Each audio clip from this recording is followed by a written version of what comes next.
Good morning everyone.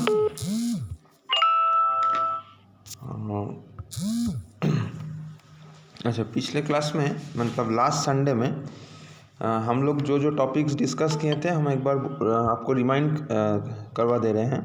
हम लोग discuss किए थे वाटर कंजर्वेशन, हम लोग डिस्कस किए थे मिनरल रिसोर्स और हम लोग डिस्कस किए थे इम्पैक्ट्स ऑफ माइनिंग। तो आज के क्लास में हम लोग जिसको लेके पहले डिस्कशन शुरू करेंगे वो है फूड रिसोर्स। फूड रिसोर्स मतलब खाद्य संसाधन। फूड रिसोर्स मतलब खाद्य संसाधन। तो शुरुआत में जो बात हम लोग को याद रखना है कि फूड यानी कि खाना एक ऐसा संसाधन है जिसको छोड़ के जीवन संभव नहीं है। अच्छा, तो दुनिया में तरह तरह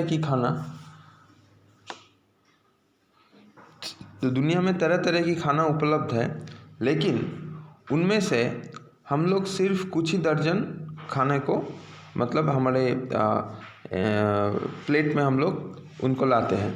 तो अगर हम लोग मेन फूड रिसोर्सेज के बारे में सोचें तो वो है आपका वीट मतलब गेहूँ, राइस मतलब चावल, फिर मेज़ जिसको हम लोग भुट्टा कहते हैं, पोटैटो मतलब आलू, इसको अलावा छोड़ के शुगर केन जिससे हम लोग चीनी बनाते हैं, तरह तरह की दाल है एट्सेट्रा।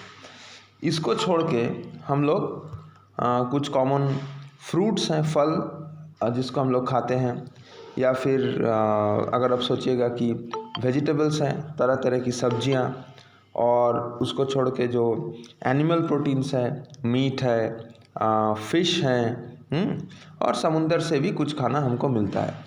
लेकिन एक चीज़ याद रखना है कि दुनिया में कई तरह की खाना है। हाँ, वो प्लांट से मिलता है, एनिमल से मिलता है, लेकिन हम लोग सिर्फ अराउंड 36 मतलब 3 दर्जन तरह की फूड रिसोर्स को ही कंज्यूम करते हैं। तो अगर हम लोग डेवलपिंग कंट्रीज़ में देखेंगे, डेवलपिंग कंट्रीज़ मतलब उन्नयनशील, जैसे India, Brazil, Argentina, Sri Lanka, Bangladesh, ये सब अगर हम लोग देखेंगे तो इन सब देशों में मतलब 4 बिलियन पीपल ऐसे हैं। 4 बिलियन मतलब 400 करोड़। तो 400 करोड़ से ज़्यादा ही आप पकड़ सकते हैं। तो डेवलपिंग कंट्रीज़ में 400 करोड़ से भी ज़्यादा लोग ऐसे हैं जिनका स्टेपल फूड राइस मतलब चावल और गेहूं है। तो ये एक बहुत ही वाइटल स्टैटिस्टिक्स है। तो डेवलपिंग कंट्रीज़ में हमारे पास ऐसे 400 करोड़ से ज़्यादा लोग हैं जिनका स्टेपल फूड मतलब दोनों टाइम वो लोग चावल और गेहूँ खा के ज़िंदा रहते हैं। तो अगर आप लोग अपना खुद का खाना को लेकर सोचेंगे तो देखिएगा कि ज़्यादातर आदमी दिन में चावल खाता है और रात में रोटी खाता है। तो रोटी गेहूं से बनता है। तो डेवलपिंग कंट्रीज़ में ये एक कॉमन प्रैक्टिस है। और अभी हम लोग आते हैं कि डेवलप्ड कंट्रीज़ में। डेवलप्ड कंट्रीज़ मतलब जो आपका मतलब जैसे जापान, अमेरिका एट्सेट्रा, ये सब जो देश हैं, इन सब देशों में हम लोग देखेंगे कि आपका ज़्यादातर जो मीट या फिर मिल्क, ये सब जो प्रोडक्ट्स है मतलब प्रोटीन्स जो कॉस्टली प्रोडक्ट्स है, दुनिया में जितना ये सब मीट, मिल्क, ये सब कॉस्टली प्रोडक्ट्स फूड प्रोडक्ट्स तैयार होते हैं, उनका लगभग 80% नॉर्थ अमेरिका, यूरोप और जापान कंज्यूम करता है। तो एक चीज़ समझना है कि अगर हम लोग उन्नयनशील देशों में देखेंगे, हाँ, जो जैसे इंडिया का जैसे कंट्रीज़, उन देशों में हम लोग यही देखेंगे कि आपका ज़्यादातर लोग चावल और गेहूं का ऊपर निर्भरशील है। और हमारे देशों में दूध, डेयरी प्रोडक्ट्स, मीट, फिश, ये सब का कंजम्पशन होता है, लेकिन डेवलप्ड कंट्रीज़ का जैसे नहीं। तो अगर आप लोग यूरोप, अमेरिका, जापान, ये सब देशों में जाएंगे तो वहाँ आप देखेंगे, नॉर्थ अमेरिका, कि ज़्यादातर डेयरी प्रोडक्ट्स और मीट, ये सब का कंजम्पशन ज़्यादा होता है। तो दुनिया में जितना डेयरी प्रोडक्ट्स और मीट का प्रोडक्शन होता है, उनका लगभग 80% ये सब डेवलप्ड कंट्रीज़ में कंज्यूम होता है। तो ये एक डिस्पैरिटी है। तो अगर हम लोग दुनिया का मेजर फूड रिसोर्सेज को लिस्ट करेंगे तो हम लोग देखेंगे कि ह्यूमैनिटी मतलब इंसानियत सबसे ज़्यादा जो ग्रेन्स का ऊपर, खाद्य शस्य के ऊपर निर्भर होता है वो है व्हीट, राइस और मेज़ मतलब गेहूँ, चावल और भुट्टा। तो इन तीनों जो शस्य है, इन तीनों जो सीरियल क्रॉप्स है, ये बहुत ही वाइटल है हमारे सर्वाइवल और सस्टेनेंस के लिए। और दुनिया में जितना हम लोगों का पॉपुलेशन है, ह्यूमन पॉपुलेशन है, उसका लगभग 60% हम लोग ये व्हीट, राइस ये सब कंज्यूम करते हैं। लेकिन अगर आप लोग हिली एरियाज़ में जाइएगा, माउंटेनस रीजन्स में, पहाड़ी इलाकों में, तो वहाँ देखिएगा कि इन सब को छोड़ के जैसे पोटैटो मतलब आलू, बार्ली, इन सब का कंजम्पशन भी बहुत ज़्यादा है। तो मतलब समझना यही है कि एक जगह से दूसरा जगह जब आप जाइएगा तो खाना का जो अभ्यास, वो अभ्यास आहिस्ता आहिस्ता बदल जाता है। तो जब आप ड्राई रीजन, सूखा रीजन्स में जाएंगे, जैसे सोचिए राजस्थान या फिर अफ्रीका का कोई डेजर्ट, वहाँ हम लोग देखेंगे कि खाना का हैबिट थोड़ा बहुत चेंज हो जाता है। तो वहाँ सोरगुम, मिलेट ये सब फूड रिसोर्सेज ज़्यादा कंज्यूम होता है। लेकिन एक बात याद रखना है कि दुनिया में सबसे ज़्यादा जो 3 शस्य हम लोग कंज्यूम करते हैं वो है व्हीट, राइस और मेज़ मतलब गेहूँ, चावल और भुट्टा।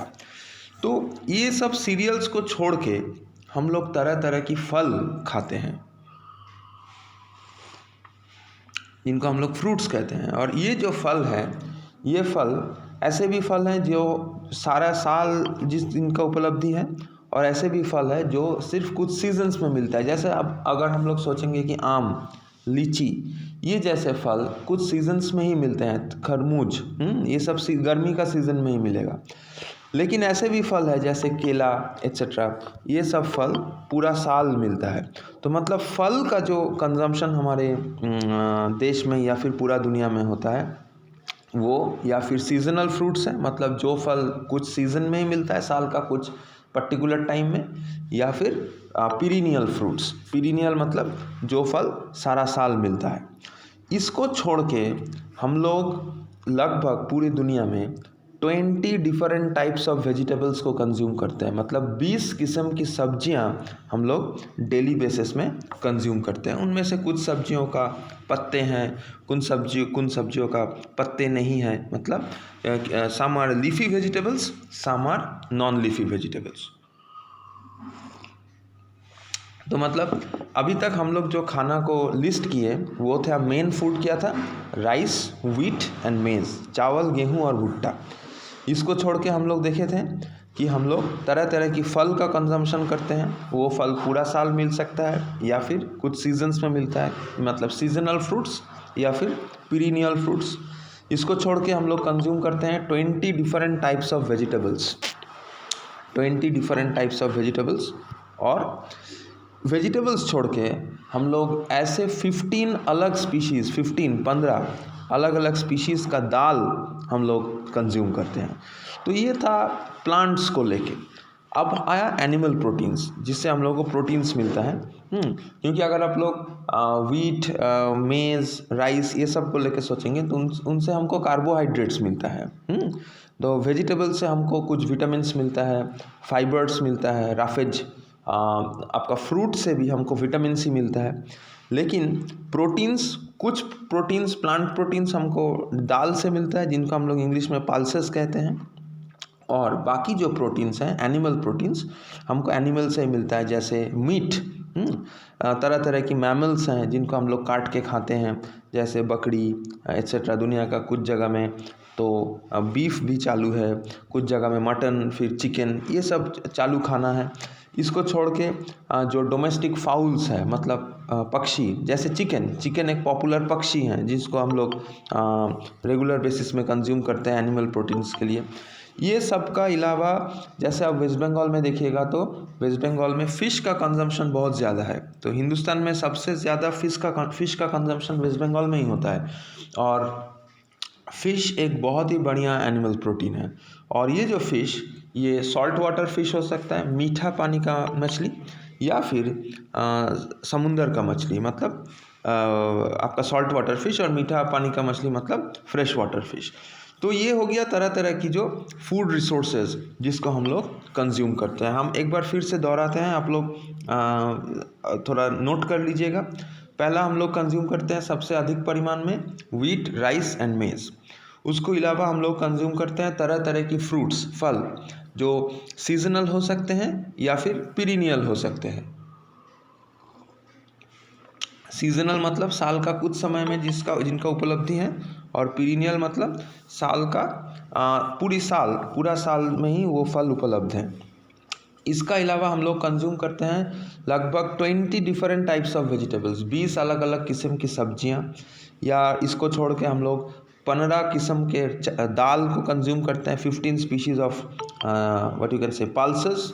और इसका अलावा हम लोग एनिमल प्रोटीन्स लेते हैं, मीट या फिर फिश या फिर आपका मिल्क से, इनसे भी हमको एनिमल प्रोटीन्स मिलता है।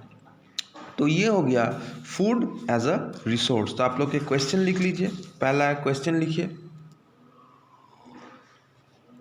Discuss food as a resource.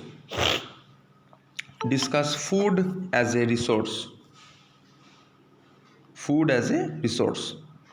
अच्छा, ये एक 10 मार्क्स का क्वेश्चन हो सकता है। तो फूड एज ए रिसोर्स में आप लोग ज़रूर लिखिएगा कि हम लोग क्या क्या फूड आइटम्स कंज्यूम करते हैं, और उसका मोटा मोटी एक तो मतलब जो अकाउंट हम आपको दिए हैं उसको याद में रखिएगा। और इसको छोड़ के अब हम लोग दो बहुत इम्पॉर्टेंट टॉपिक में आएंगे, वो है खाने का संकट, खाद्य संकट। हाँ, तो आप लोग एक सवाल लिखिए, write down a question. Write a note on the global food crisis. Write a note on the global food crisis. Write a note on global food crisis. अच्छा, ग्लोबल फूड क्राइसिस मतलब पूरे दुनिया में खाने का या फिर खाद्य का संकट है। तो इतना प्रोडक्शन हम लोग करते हैं, लेकिन फिर भी खाने का एक संकट रहता है। तो जैसे हम लोग पहले कुछ स्टैटिस्टिक्स को लेकर डिस्कस करेंगे। जैसे सोचिए कि पिछले 50 साल को पकड़िए, लास्ट 50 ईयर्स। पिछले 50 साल में दुनिया में जो ग्रेन का प्रोडक्शन है, मतलब शस्य का, वो ग्रेन का प्रोडक्शन लगभग 3 गुना बढ़ चुका है। लेकिन ग्रेन का प्रोडक्शन, शस्य का उत्पादन इतना बढ़ने का बावजूद दुनिया में खाने का संकट क्यों है? तो इसका एक बहुत बड़ा उत्तर यही है कि हमारा जो जनसंख्या का वृद्धि का हार है, वो वृद्धि का हार हमारे खाने का उत्पादन का हार से बहुत ज़्यादा हो चुका है। तो इसी के कारण हम लोग कोशिश कर रहे हैं कि हमारे पास जितने खेती का ज़मीन हो, कृषि का लिए ज़मीन हो, उनसे हम लोग ज़्यादा से ज़्यादा फलन कर सके। लेकिन हमारे जो जनसंख्या की वृद्धि का हार है, वो हमारे खाद्य उत्पादन वृद्धि का हार से ज़्यादा है।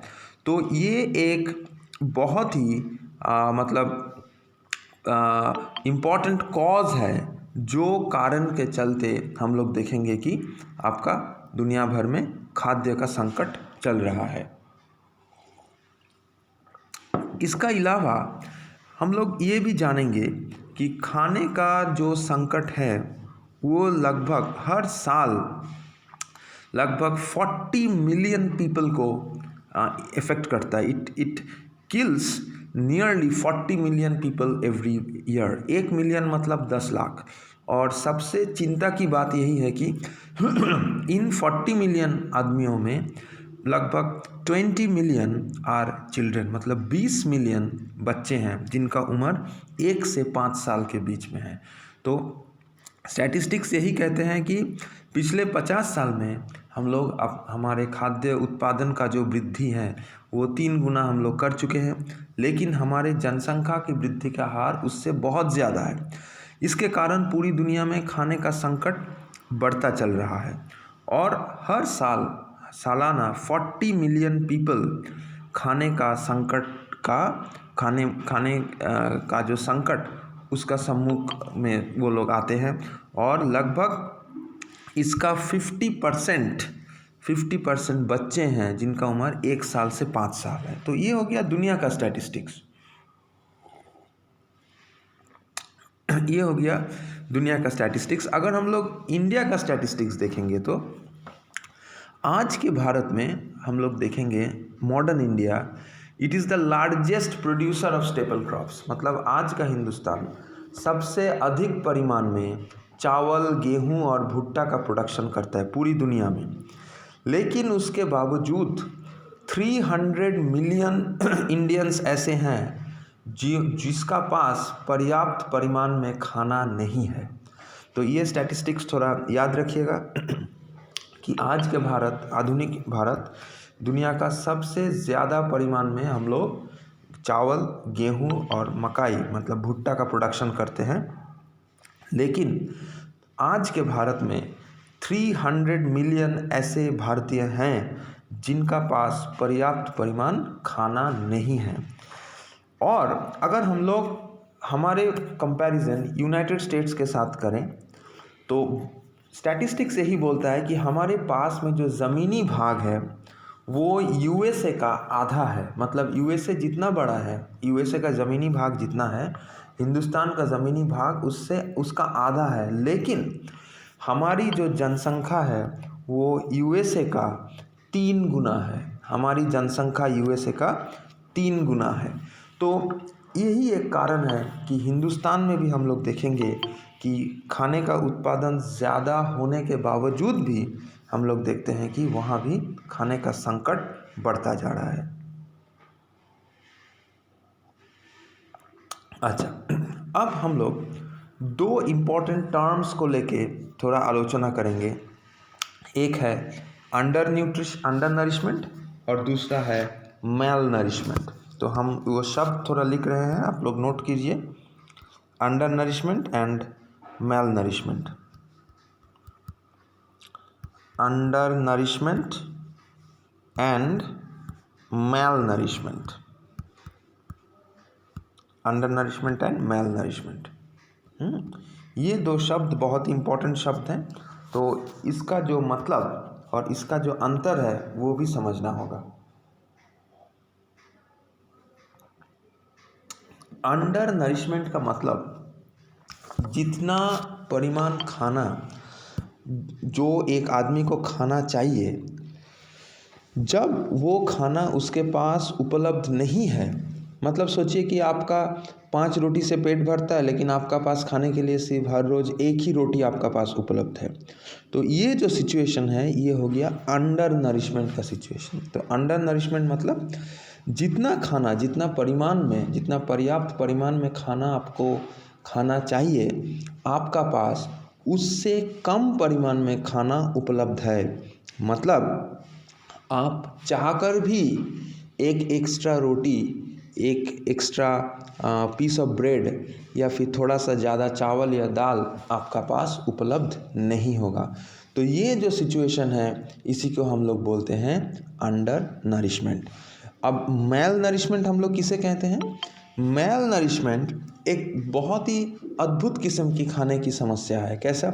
जैसे अगर हम लोग खाने के बारे में सोचेंगे तो यही समझना होगा कि हमारे खाने में तरह तरह की जो पौष्टिक पदार्थ जैसे प्रोटीन, विटामिन, कार्बोहाइड्रेट, तरह तरह की जो पौष्टिक पदार्थ, ये पदार्थ खाने में अच्छे परिमाण में रहना चाहिए। मतलब हम लोग जो खाने खाएंगे उसमें प्रोटीन भी होना चाहिए, विटामिन्स भी होना चाहिए और फिर आपका मिनरल्स भी होना चाहिए। लेकिन मेल नरिशमेंट एक ऐसा समस्या है जिसमें कोई एक तरह की पौष्टिक पदार्थ ज़्यादा परिमाण में रहता है और बाकी पौष्टिक पदार्थ या तो बहुत ही कम परिमाण में रहता है या फिर रहता ही नहीं है।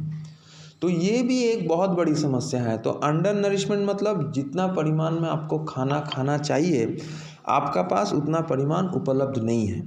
और मेल नरिशमेंट मतलब जिसको हम लोग बोलते हैं कुपोषण, तो मेल नरिशमेंट एक ऐसी समस्या है जिसमें आपका खाने में सब तरह की पौष्टिक पदार्थ नहीं है, तो या फिर कोई एक पौष्टिक पदार्थ अधिक परिमाण में है और बाकी पौष्टिक पदार्थ का परिमाण बहुत ही कम है या फिर नहीं है। तो ये भी एक समस्या है हमारे देश में। जैसे हम लोग देखेंगे कि मतलब सोचिए कि गरीब जनसंख्या है हमारी, the poor population of India, वो ज़्यादातर कार्बोहाइड्रेट रिच खाना ही खाते हैं, जैसे चावल, गेहूँ, भुट्टा, फिर ब्रेड। हाँ, ये सब से उनको ज़्यादा से ज़्यादा कार्बोहाइड्रेट्स मिलता है, लेकिन जो विटामिन्स जो सब्जियों से मिलता है वो लोग ठीक परिमाण में नहीं खाते हैं। जो मिनरल्स चाहिए फलों से मिलते हैं नहीं खाते हैं, लेकिन फल थोड़ा एक्सपेंसिव है। और जो प्रोटीन्स मतलब दाल जिससे प्लांट प्रोटीन्स मिलते हैं, और फिर मीट, फिश, एग, मिल्क, ये जो एनिमल प्रोटीन्स का सोर्सेस हैं, ये वो लोग कंज्यूम बिल्कुल ही कम परिमाण में करते हैं या फिर कंज्यूम करते ही नहीं हैं, क्योंकि कार्बोहाइड्रेट वाला जो खाना है वो थोड़ा सस्ता है। लेकिन जो प्रोटीन रिच डाइट है, अगर आप लोग देखिएगा कि बाज़ार में दूध का दाम, मछली का दाम, मीट का प्राइस, ये सब थोड़ा हाई है। तो इसी के कारण जो गरीब पॉपुलेशन है हमारी, जो poor population, poor part of the Indian population है, वो इन प्रोटीन रिच फूड्स को अवॉइड करते हैं। तो जब भी खाने में आपका संतुलन बिगड़ जाएगा, हर तरह की पौष्टिक पदार्थ जब आपका खाने में नहीं उपलब्ध होगा, तब आपको तरह तरह की बीमारी हो सकती है। जैसे अगर आपका खाना में प्रोटीन्स का परिमाण ठीक ठाक नहीं रहा, प्रोटीन्स और कैलोरीज मतलब कार्बोहाइड्रेट से जो हमको मिलते हैं, फैट से जो हमको मिलते हैं, प्रोटीन्स और कैलोरीज अगर ठीक परिमाण में नहीं रहा, तो आपको क्वाशियोरकोर हो सकती है, आपको मैरास्मुस जैसे बीमारी हो सकती हैं। और खाने में अगर आपका आयरन का डिफिशिएंसी रहा तो आपको एनीमिया हो सकती है। अगर खाने में नमक में आपका आयोडीन का परिमाण ठीक ठाक नहीं रहा तो आपको गॉइटर जैसे बीमारी हो सकती है। अगर आपका खाने में आप वेजिटेबल्स नहीं ले रहे हैं ठीक से, तो आपका खाने में विटामिन ए का अभाव हो सकता है, तब आपको नाइट ब्लाइंडनेस हो सकती है। तो ये जो तरह तरह की बीमारी हम लोग देखते हैं होता है, इनका एक बहुत बड़ी कारण है मैल न्यूट्रिशन, मतलब खाने में पर्याप्त मतलब खाने में पौष्टिक पदार्थ का जो संतुलन, वो संतुलन अगर हम लोग ठीक से मेंटेन नहीं करेंगे, तो कोई एक पदार्थ ज़्यादा लेंगे, दूसरा पौष्टिक पदार्थों को हम लोग नहीं लेंगे या फिर बहुत कम परिमाण में लेंगे, तभी हम लोग देखेंगे कि उसमें तरह तरह की डिजीज़ेस होते रहेंगे। तो इसको लेके आप लोग एक क्वेश्चन लिख लीजिए, write down a question.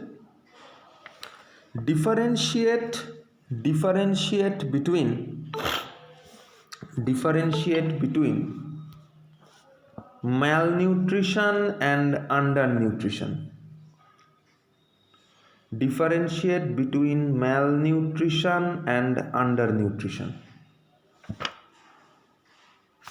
Differentiate between malnutrition and undernutrition. ठीक है, ओके। मतलब मैल न्यूट्रिशन जिसको हम लोग कुपोषण कहते हैं, और अंडर न्यूट्रिशन, इन दोनों का बीच आपको अंतर लिखना है। तो ये सब हो जाने के बाद हम लोग खाने को एक संसाधन को लेकर आलोचना किए हैं। हम लोग देखे हैं कि दुनिया में खाद्य का जो संकट है उसको लेकर हम लोग आलोचना किए हैं। लेकिन अब हम लोग यही विषय आलोचना करेंगे कि इस संकट को मतलब मैनेज करने के लिए हमारे पास क्या तरीके उपलब्ध हैं। तो एक सवाल आप लोग लिख लीजिए पहले। Suggest some strategies to manage the global food problems. Suggest some strategies to manage the global food problems. मतलब दुनिया में जो खाद्य का संकट है, उस संकट को मतलब घटाने के लिए, उस संकट को आहिस्ता आहिस्ता कमती करने के लिए हमारे पास क्या क्या उपाय उपलब्ध है, उनको लेके अभी हम लोग थोड़ा डिस्कशन करेंगे। तो पहला जो उपाय हम लोग सोच पाएंगे वो आप लोग भी सोच पाएंगे कि यही है कि खाने का जो उत्पादन है उसका वृद्धि होनी चाहिए। We need to increase our what you can say food production, we need to increase our food production. Okay, तो ये हो गया आपका पहला उपाय कि खाने का जो उत्पादन है उस उत्पादन को वृद्धि होनी चाहिए। और इसी के लिए हम लोग देखे हैं कि दुनिया में 2 तरह की रेवोल्यूशंस ऑलरेडी हो चुके हैं। एक है ग्रीन रेवोल्यूशन और दूसरा है ब्लू रेवोल्यूशन। एक है ग्रीन रेवोल्यूशन और दूसरा है ब्लू रेवोल्यूशन। हम उनका नाम लिख रहे हैं, हम उनका नाम लिख रहे हैं, आप लोग थोड़ा नोट कर लीजिए।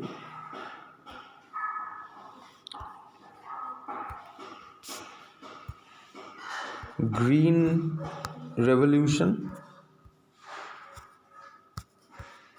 And blue revolution. Green revolution and blue revolution.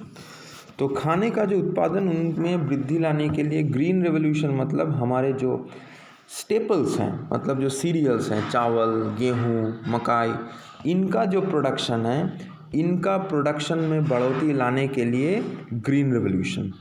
और हमारे जो ब्लू रेवोल्यूशन है मतलब उसमें हम लोग हमारे जो मछली का प्रोडक्शन, हमारे जो क्रैब्स का प्रोडक्शन, शेलफिश का प्रोडक्शन, ऑयस्टर्स का प्रोडक्शन, उनका प्रोडक्शन में बढ़ोतरी लाने के लिए ब्लू रेवोल्यूशन। तो ग्रीन रेवोल्यूशन मतलब it brings and it tries to bring an increase in the production of the staple food crops. हमारे स्टेपल फूड क्रॉप्स मतलब चावल, गेहूँ और मकाई का उत्पादन में बढ़ोतरी लाने के लिए।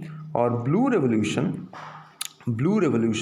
एक ऐसा रेवोल्यूशन है, एक ऐसा रेवोल्यूशनरी अप्रोच है which tries to increase the production in fish, the production in shellfish, oysters, crabs etcetera etcetera. तो ये 2 रेवोल्यूशन हमारे खाने के समस्याओं को थोड़ा बहुत हल कर सकते हैं। तो मतलब पहला स्टेप यही है कि खाने का जो उत्पादन है उसमें वृद्धि लाना चाहिए। दूसरा यही समझना है कि we need to better our food distribution, मतलब हमारे खाने का जो बंटन व्यवस्था, उस बंटन व्यवस्था में सुधार लानी चाहिए। हमारे खाने का जो बंटन व्यवस्था उसमें सुधार लानी चाहिए, क्योंकि दुनिया में ऐसे भी बहुत सारे क्षेत्र हैं जहां पर्याप्त परिमाण में खाने का उपलब्धि नहीं है। तो हमको हमारे व्यवस्था में, बंटन व्यवस्था में अगर हम लोग सुधार ला पाएंगे तो हर जगह में हम लोग देखेंगे कि खाना अगर ठीक तरीके से ठीक परिमाण में पहुंच जाता है तो खाने का संकट को हम लोग थोड़ा बहुत उसको घटा पाएंगे। तीसरा जो उपाय हमारे पास है वो है फूड प्राइस कंट्रोल, मतलब खाने का जो बाज़ार में जो दाम है, जो भाव है, उस भाव को नियंत्रण में रखना है। नहीं तो तरह तरह की जो मतलब आपका व्यवसायी हैं, जो बिजनेसमैन हैं, वो क्या करते हैं कि ब्लैक मार्केटिंग करते हैं, इल्लीगल होर्डिंग करते हैं खाने का, और उससे खाने का जो भाव वो बढ़ जाता है। जैसे कुछ दिन पहले आलू का हुआ था, प्याज का हुआ था।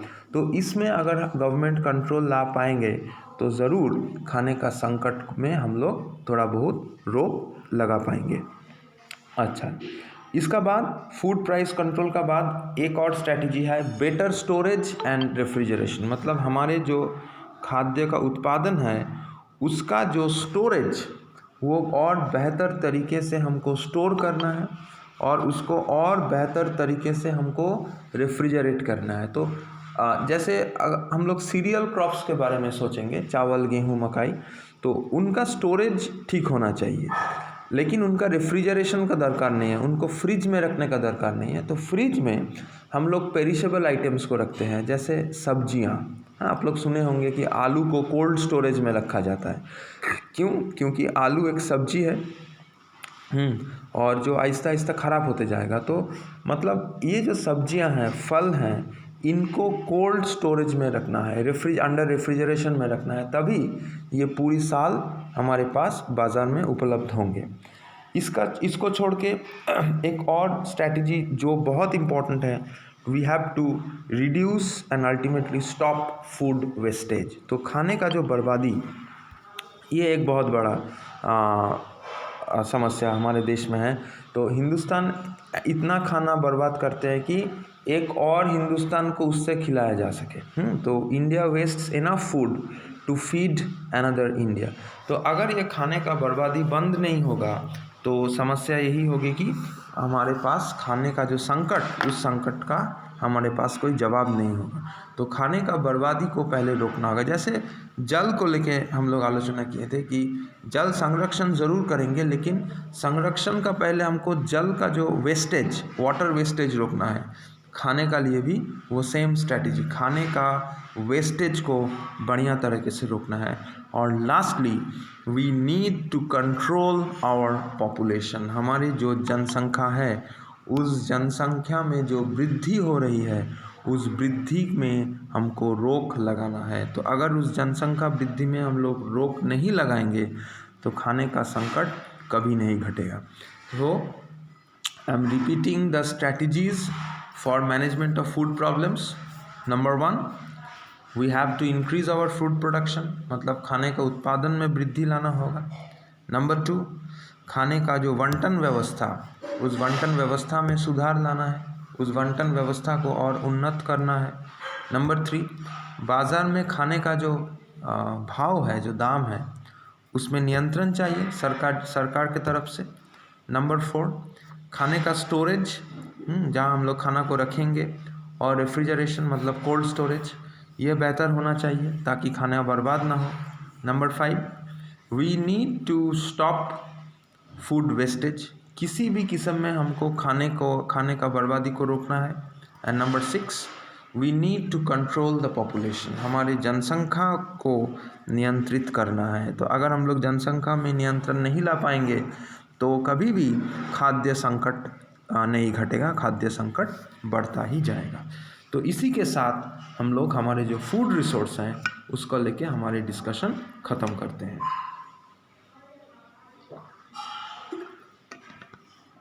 इसके बाद हम लोग चल जाएंगे एनर्जी रिसोर्स। अगला टॉपिक है एनर्जी रिसोर्स। अगर किसी को कोई डाउट है तो आप लोग पूछिए, किसी को कोई डाउट है तो आप लोग पूछ लीजिए, उसके बाद हम एनर्जी रिसोर्स में जाएंगे। If you have any doubts please ask me. आप लोग क्लास का बीच में डाउट पूछते हैं और लिखते हैं सर नहीं देख रहे हैं। हम ज़रूर देख रहे हैं, लेकिन क्लास का बीच में हम कैसे जवाब देंगे? जब हम डाउट्स पूछेंगे तभी ना आपको डाउट्स पूछना है। You have to be mannered. आप पूछिए क्या डाउट्स है। जब हम डाउट्स पूछेंगे तब आपका पास डाउट्स नहीं है।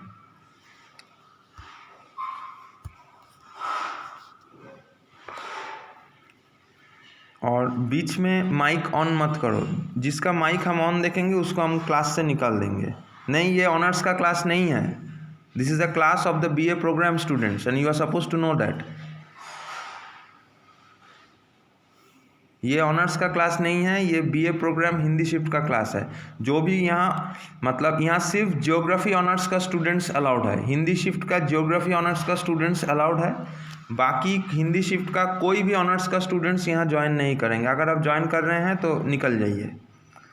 Only Hindi shift geography honours का स्टूडेंट्स रहिए और हिंदी शिफ्ट BA प्रोग्राम का स्टूडेंट्स रहिए। बाकी सब जाइए, क्लास को क्विट कीजिए।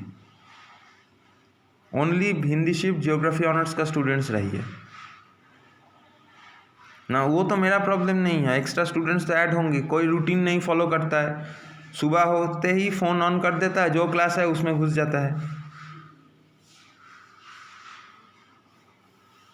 Okay, I am beginning with my next topic.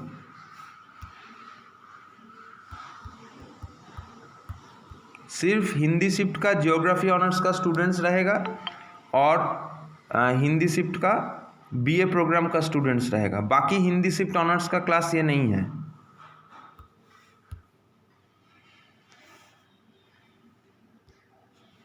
अच्छा, अब हम लोग शुरू करेंगे energy resource. Energy resource. Okay ना, एनर्जी मतलब ऊर्जा। एनर्जी जिसको हम लोग हिंदी में ऊर्जा कहते हैं। तो हमारे किसी भी देश की उन्नति के लिए ऊर्जा एक बहुत ही वाइटल एस्पेक्ट है। मतलब अगर आपका देश में, आपका क्षेत्र में ऊर्जा है तो आप ज़रूर डेवलप कर पाएंगे, और अगर आपके पास ऊर्जा नहीं है तो आपका उन्नति संभव नहीं है। तो आज का दुनिया में हम लोग देखेंगे कि एनर्जी का जो डिमांड मतलब ऊर्जा का जो डिमांड वो बढ़ता ही जा रहा है, तो energy needs of the world are growing. So the question is why is the energy needs increasing globally. पूरी दुनिया में ऊर्जा का जो डिमांड वो क्यों बढ़ता जा रहा है। तो पहला चीज़ तो ये देखना है कि वही पुराना कारण, हमारी जो जनसंख्या उसमें जो वृद्धि हो रही है, तो वो एक बहुत इम्पॉर्टेंट कॉज है जिसके कारण ऊर्जा का जो डिमांड उसमें भी वृद्धि होता जा रहा है। तो आज का दुनिया में हम लोग देखेंगे कि हमारी जो लाइफस्टाइल्स हैं, हमारे जो जीवन शैली हैं, वो और लग्जूरियस होते जा रहा है। हमारे शहरों में जो गाड़ी है, ऑटोमोबाइल्स, उनका नंबर में बढ़ोतरी हो चुका है। सबका पास स्कूटर्स हैं, बाइक्स हैं, कार्स हैं। इसको छोड़ के हमारे घर में जो इलेक्ट्रिकल गैजेट्स हैं, हर घर में आप देखिएगा कि 2-3 टेलीविज़न हैं, मोबाइल फ़ोन्स हैं, लैपटॉप्स हैं, वॉशिंग मशीन्स हैं, मिक्सीज़ हैं। तो ये सब के कारण हमारे जो इलेक्ट्रॉनिक गैजेट्स हैं, ये इलेक्ट्रॉनिक गैजेट्स का व्यवहार भी बहुत ज़्यादा बढ़ चुका है। तो ये सब के चलते हम लोग यही देखेंगे कि ऊर्जा का जो डिमांड वो भी बढ़ता जा रहा है। तो लेकिन एक चीज़ ज़रूर नोट करना है कि ये जो डेवलप्ड कंट्रीज़ हैं और डेवलपिंग कंट्रीज़ है या फिर पुअर कंट्रीज़ है, ऊर्जा का इस्तेमाल का स्टैटिस्टिक्स अगर हम देखेंगे तो इन तीनों में काफ़ी अंतर है। जैसे अगर हम लोग यूएसए और कनाडा को लेके सोचेंगे, जो डेवलप्ड कंट्रीज़ हैं, फर्स्ट वर्ल्ड कंट्रीज़ हैं, उनमें दुनिया का सिर्फ 5% पॉपुलेशन रहता है। उनमें दुनिया का सिर्फ 5% पॉपुलेशन रहता है, लेकिन वो दुनिया का लगभग 25% ऑफ एनर्जी कंज्यूम करते हैं। तो ये एक बहुत इंपॉर्टेंट स्टैटिस्टिक्स हैं as far as energy resource consumption is concern, कि यूएसए और कनाडा आपका दुनिया का 5% पॉपुलेशन, 5% पॉपुलेशन जनसंख्या वहाँ रहती है यूएसए और कनाडा में, लेकिन यूएसए और कनाडा दुनिया का 25% एनर्जी रिसोर्स कंज्यूम करता है। तो अगर आप एक डेवलप्ड कंट्री का एनर्जी कंजम्पशन एक पुअर कंट्री का एनर्जी पर हेड या फिर पर कैपिटा एनर्जी कंजम्पशन का साथ कंपैरिजन करेंगे तो आपको यही नज़र आएगा कि एक पुअर कंट्री में, जैसे आप सोचिए कि नेपाल या फिर भूटान, ये सब जो गरीब देश हैं, तो इनमें एक आदमी सालाना जो एनर्जी कंज्यूम करते हैं, यूएसए और कनाडा में एक दिन में एक आदमी उतना ही एनर्जी कंज्यूम करता है। तो हम एक बार फिर से स्टैटिस्टिक दोहरा रहे हैं। गरीब देशों में एक आदमी पूरी साल में जो एनर्जी कंज्यूम करता है, आपका डेवलप्ड कंट्रीज़ में एक दिन में ही उतना एनर्जी कंज्यूम किया जाता है। तो इसी से हम लोग समझ पाते हैं कि एनर्जी कंजम्पशन में पूरी दुनिया में कितना अंतर है। मतलब जो जितना डेवलप्ड वो उतना ही एनर्जी कंजम्पशन करता है। तो आज का डेट में अगर हम लोग देखेंगे कि एनर्जी का यूज़ कौन कौन सेक्टर में होता है, तो सबसे बड़ा एनर्जी यूज़ है आपका पावर सेक्टर। इसको छोड़ के आपका ऑटोमोबाइल सेक्टर है, हाँ, इसको छोड़ के हमारा जो कुकिंग सेक्टर है, प्रोडक्शन सेक्टर, इन सभी में ट्रांसपोर्टेशन सेक्टर, ये सभी सेक्टर्स में एनर्जी बहुत वाइटल है। तो अगर आपका गाड़ी में तेल नहीं है तो मतलब आपका गाड़ी नहीं चलेगी। अगर हमारे देश में कोयला का प्रोडक्शन ठीक ठाक नहीं रहेगा तो national thermal power corporation electricity का उत्पादन बंद कर देंगे। तो हम लोग यही जानेंगे कि हर सेक्टर में एनर्जी एक बहुत ही वाइटल संसाधन है। अगर एनर्जी नहीं है तो देश का डेवलपमेंट, उन्नति में रोक लग सकता है। तो पहले एक क्वेश्चन आप लोग लिखिए, discuss energy as a resource. Discuss energy as a resource. ठीक है, अच्छा। इसका बाद हम लोग डिस्कस करेंगे कि एनर्जी सोर्सेस का क्लासिफिकेशन। तो वो भी क्वेश्चन लिख लीजिए पहले। क्लासिफाई एनर्जी रिसोर्सेस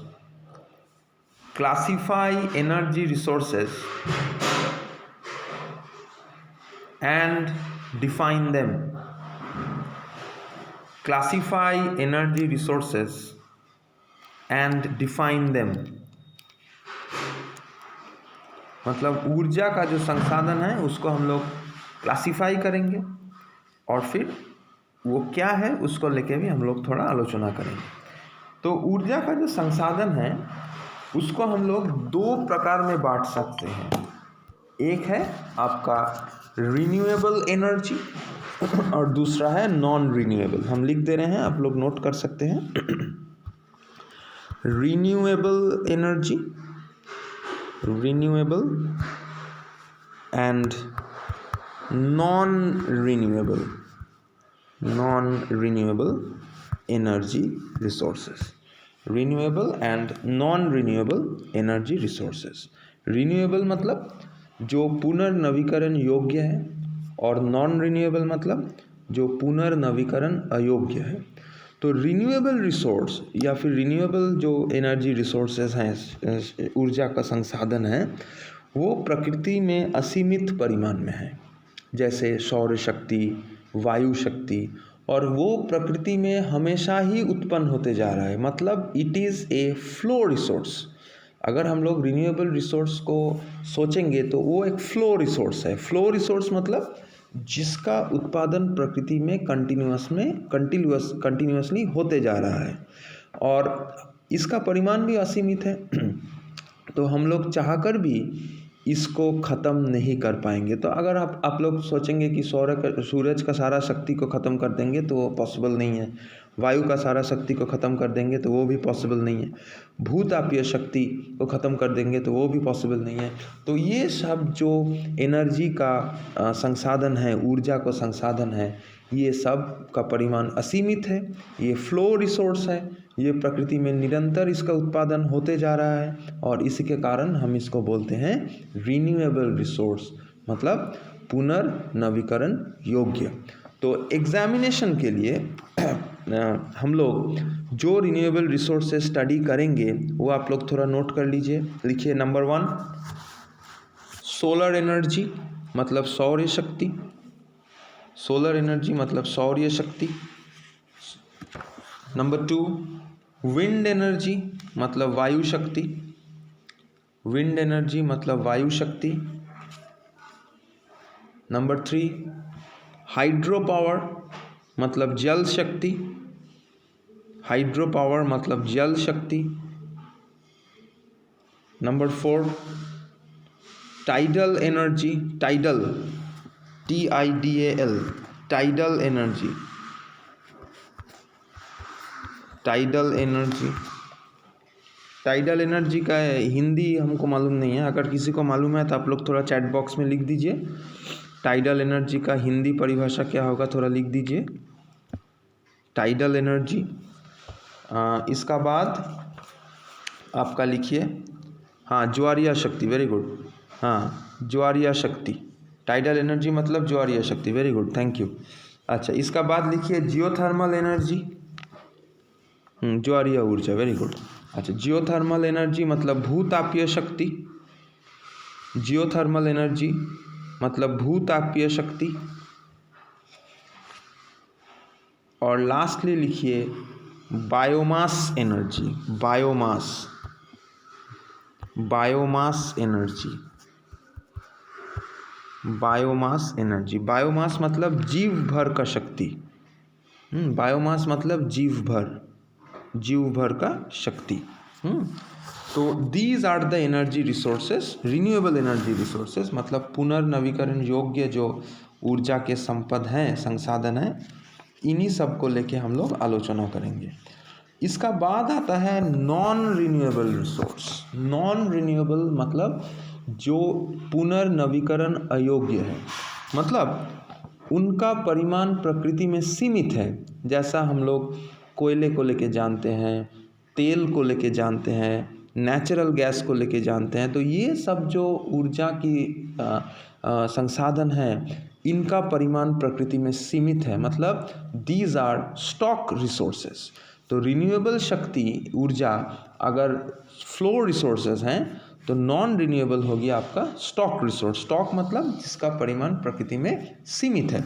तो कंटिन्यूअसली हम अगर इन जो सोर्सेज हैं, जैसे कोयला, तेल, नेचुरल गैस, इनका इस्तेमाल करते रहेंगे तो अवश्य मतलब भविष्य में ये सब शक्ति का जो परिमाण है ये विलुप्त हो जाएंगे। तो एक दिन दुनिया में ऐसा आएगा कि कोयला उपलब्ध नहीं रहेगा, तेल उपलब्ध नहीं रहेगा, नेचुरल गैस का उपलब्धि नहीं संभव नहीं होगा। तो ये सब के कारण हम लोग बोलते हैं कि ये पुनर्नवीकरण अयोग्य है, क्योंकि प्रकृति में ये निरंतर तैयार नहीं होता है। कोयला तो तैयार होने में, तेल तैयार होने में बहुत वक्त लगता है, हज़ारों साल बीत जाते हैं, उसका बाद थोड़ा बहुत इसका निर्माण संभव है। तो ये सब जो शक्तियाँ हैं, ये सब जो ऊर्जा को जो संपद है, इसका परिमाण सीमित है। हम लोग इसको ख़त्म कर सकते हैं और इसी के कारण हम लोग इसको बोलते हैं कि ये है आपका stock resource, non renewable resource. Non renewable मतलब पुनर्नवीकरण अयोग्य संपद। तो एग्जाम के लिए टाइडल एनर्जी का बाद आपका हो गया जियोथर्मल एनर्जी, भूतापीय शक्ति। जियोथर्मल एनर्जी मतलब भूतापीय शक्ति।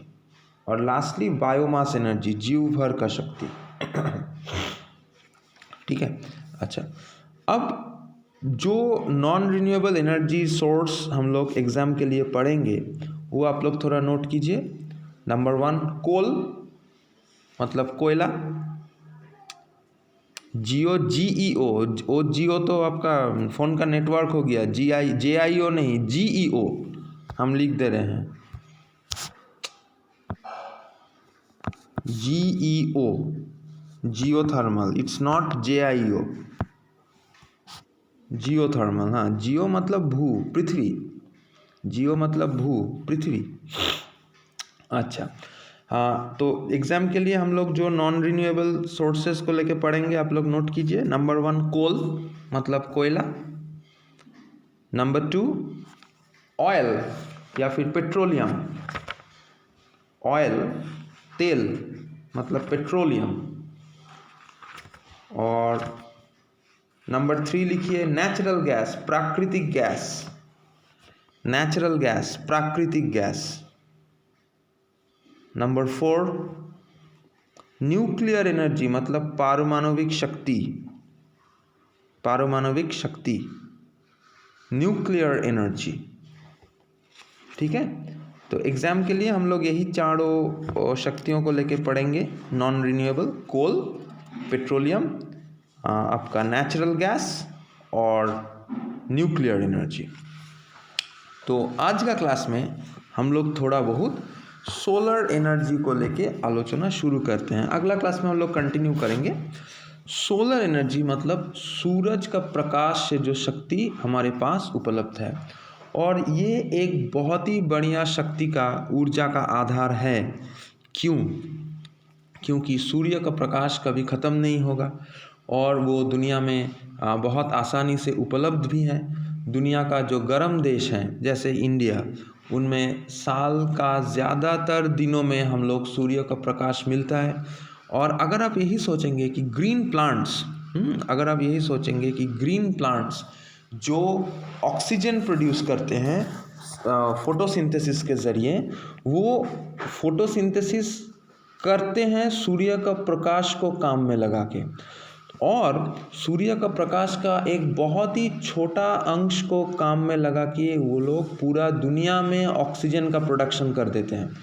तो अगर हम लोग यही सोचें कि हमारे पास अगर ऐसा टेक्नोलॉजी रहा जिससे हम लोग सूर्य से जो ऊर्जा उपलब्ध होता है उसको हम लोग और काम में लगा सके, तो दुनिया में ऊर्जा का जो समस्या है वो समस्या की पूरी तरह से हल संभव है। लेकिन समस्या यही है कि हमारे पास उतना डेवलप्ड टेक्नोलॉजी नहीं है, उतना बेटर टेक्नोलॉजी नहीं है। जैसे ग्रीन प्लांट्स का पास वो टेक्नोलॉजी है जिसके कारण वो लोग अपने खाना सूर्य का प्रकाश को काम में लगा के बना सकते हैं, वो लोग ऑक्सीजन प्रोड्यूस कर सकते हैं। लेकिन हमारे पास वैसे टेक्नोलॉजी नहीं है। और एक शब्द का मतलब हमको समझना है, मतलब जिसको हम लोग बोलते हैं सोलर कांस्टेंट। सोलर कांस्टेंट, ये आप लोग थोड़ा नोट कर लीजिए। Solar constant and it's value is, solar constant का वैल्यू हम लिख दे रहे हैं, उसका बाद हम उसका मतलब समझा देंगे। It is 1.4 kilo joules per second per metre square. 1.4 kilo joules per second per square metre. ठीक है, this is the value of the solar constant. तो सोलर कांस्टेंट का मतलब क्या है? सोलर कांस्टेंट का मतलब है हर सेकेंड, हर मीटर स्क्वायर इलाका में दुनिया में कितनी परिमाण सूरज का ऊर्जा अवेलेबल है। तो हमारे जो डेटा हैं, हमारे जो स्टैटिस्टिक्स है, वो हमको यही दिखाते हैं कि हर मीटर स्क्वायर इलाका में दुनिया में हर second 1.4 kilo joules solar energy available है। So this solar energy which is available per meter square per second is what we call as the solar constant। तो इस वैल्यू को आप लोग याद रखिएगा। इस वैल्यू को आप लोग याद रखिएगा।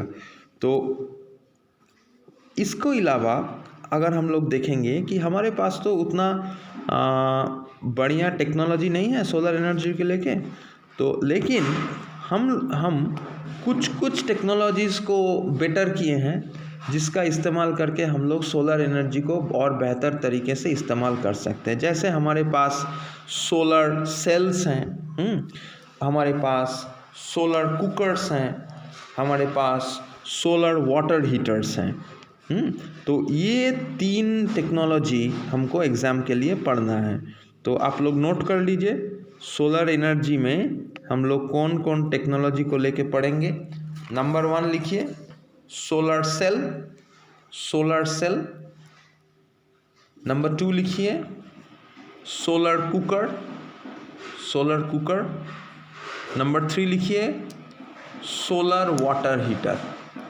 नंबर 3 लिखिए, सोलर वाटर हीटर।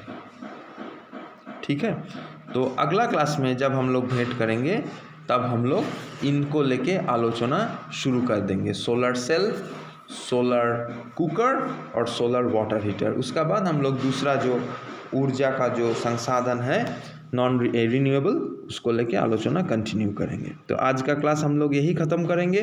किसी को कोई डाउट्स है तो पूछिए, किसी को कोई डाउट्स है तो पूछिए, बोलिए। नेक्स्ट क्लास अगला संडे, नेक्स्ट क्लास अगला संडे सुबह 9 बजे। और यूट्यूब चैनल आप लोग ज़रूर सुनिएगा। सिर्फ अपना क्लास का लेक्चर्स नहीं, दूसरा क्लास में भी लेक्चर्स हो रहे हैं, उसमें थोड़ा आगे चल गया है तो वो आप सुनिएगा। अच्छा, बुक तो हिंदी में कोई बुक अवेलेबल नहीं है, आपको बाहर से बुक मंगवाना है। अच्छा, हम देख रहे हैं कि अगर कोई बुक मेरा पास अवेलेबल है तो हम उससे हम जाएंगे कॉलेज, ढूंढेंगे, अगर कुछ मिलता है तो हम उससे फ़ोटो खींच के आपको भेज देंगे।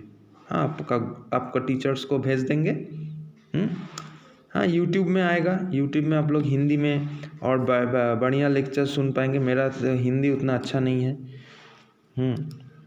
और हम कोशिश करेंगे कि कोई बुक अगर हमको मिल जाए तो हम उससे आपको नोट्स कुछ दे देंगे। अच्छा, ठीक है, तो उसी का साथ हम लोग क्लास को यहाँ ख़त्म करते हैं। ठीक है, तो अगला संडे फिर से मुलाकात होगा। ठीक है, थैंक यू।